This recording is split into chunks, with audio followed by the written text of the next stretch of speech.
मित्रांनो, आनंदाची गोष्ट आहे. अहो, देशमुखांच्या घरात नंदिनी परत आलेली आहे. किती गोड बातमी आहे.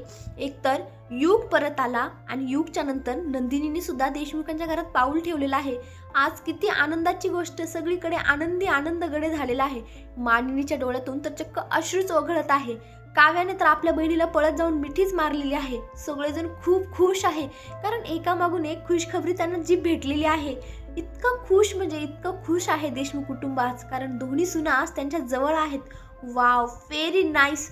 मानिनीच्या डोळ्यातून अश्रू ओघळत आहे. मानिनी बोलत आहे, नंदिनी बाळा, मला स्वप्न पडलं होतं ग पहाटेचं, आणि पहाटेचं स्वप्न खरं झालं. मला माहीत होतं तू येणार आणि खरंच तू आलीस. तेव्हा नंदिनी बोलते की आई, मी कायमस्वरूपी नाही आले. घरात सण आहे आणि सणाच्या दिवशी सगळ्यांनी एकत्र असावं असं मला वाटत होतं, म्हणून मी आले, परंतु मी परत जाणार आहे. तेव्हा मानिनी बोलते, ठीक आहे नंदिनी बाळा, परंतु मला माझ्या जीवावर पूर्ण खात्री आहे, काहीही झालं तरी तो तुला कायमचं या घरात नक्कीच आणेल.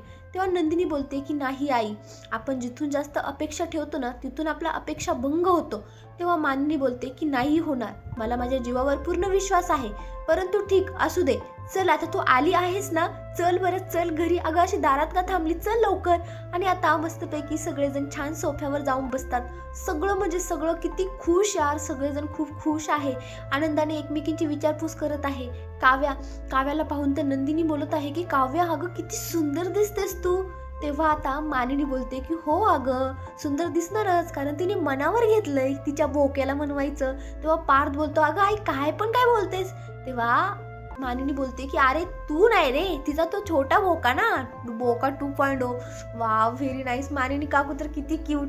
आणि आता खरंच नंदिनी सुद्धा सो क्यूट आहे. सगळेजण तिची प्रेमाने विचारपूस करत आहे. परंतु आता नंदिनी आली म्हटल्यावर वसू आत्याच्या रम्याच्या पोटात दुखायला लागलेलं आहे.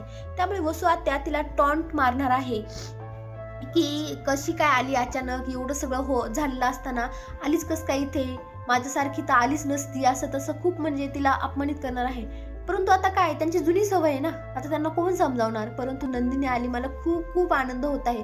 परंतु ती 2च दिवसासाठी आलेली आहे बरं का.